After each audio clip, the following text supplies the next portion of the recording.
Hi everyone, I'm Noko O. Welcome back to my channel. I am currently in Formentera, which is a small island off the coast of Spain. In this video, we're doing an introduction to the crow posture, which is a hand balance. Before you attempt to do this posture, make sure you're very comfortable with your down-facing dog. I strongly suggest you go back to my wall workout video. I'll put it down, you can check it out. I'll put the link in my description below.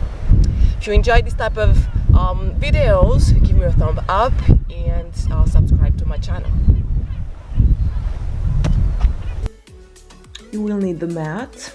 I have 2 books here just because my scarf is flying away.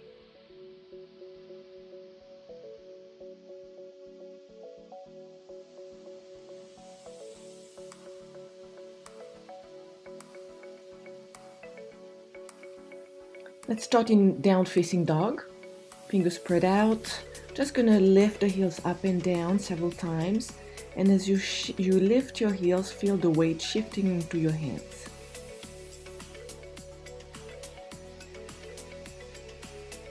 At the same time, you want to keep your tailbone lifted and press your chest back. That's the first step.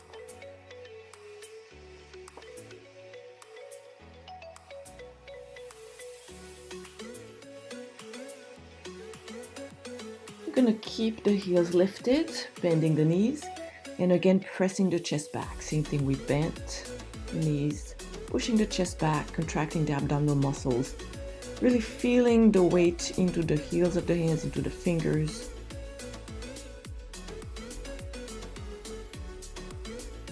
Going to walk the hands back, keeping weight into the hands, knees bent. I'm going to start with the modified crow. This version is a little bit easier at first. You can have your hips just a bit lower and you're going to squeeze your arms with your knees. So you open and squeeze, open and squeeze. The more you squeeze, the better it is because you're going to have to hold your legs just with the strength of your abs and inner thigh muscles. Then we're going to get into the habits of shifting the weight forth and back several times.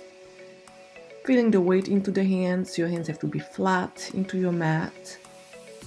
Making sure you look at your fingertips. If you look behind or between your feet, you're going to roll forward. Then we're going to keep the weight into the hands and slowly lift one foot. Option to lift the other foot.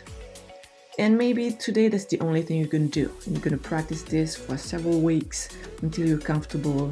Then you can try to lift both feet.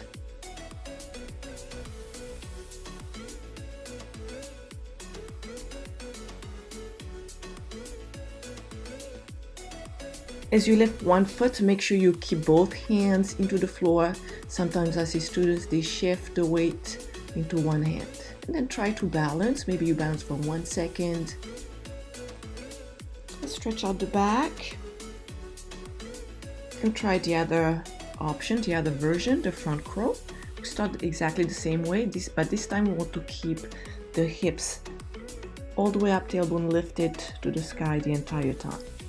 Same thing, we bend the knees, heels lifted, walking the hands back, and we place the knees behind the triceps.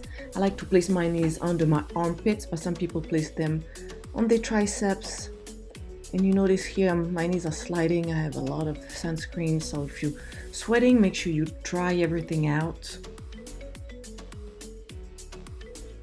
Again, keeping the tailbone lifted is very important. We shift the weight forth and back.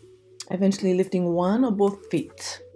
The next variation is the side crow. We start in deep squat, keeping the heels lifted, keeping the feet together, knees together, squeezing the inner thighs together. A lot of time I see students allowing the legs to move apart and it makes it much difficult at first. We're going to keep the feet, knees and hips facing straight front. We're going to twist the shoulders towards the right. Placing the right elbow on the right hip, left elbow against the left knee. Make sure your hands are flat into your mat and parallel with the long end of your mat. Again, we keep everything tight together and same thing, we shift the weight forth and back.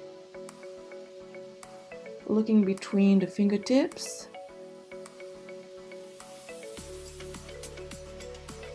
and eventually balancing into the hands. Remember to keep those knees tucked in together, pulling your belly button towards the spine. Everything should be tight and strong. Let me show you the same thing facing front. Feet and knees remain glued together. Feet, knees, hips face front. You twist the shoulders. Another variation would be to balance both legs on one arm. This could be easier if you have shorter arms. We're going to end right here with a stretch for the low back. Going to tuck the chin under, rounding the back, pulling the knees to the chest. Thank you for joining me.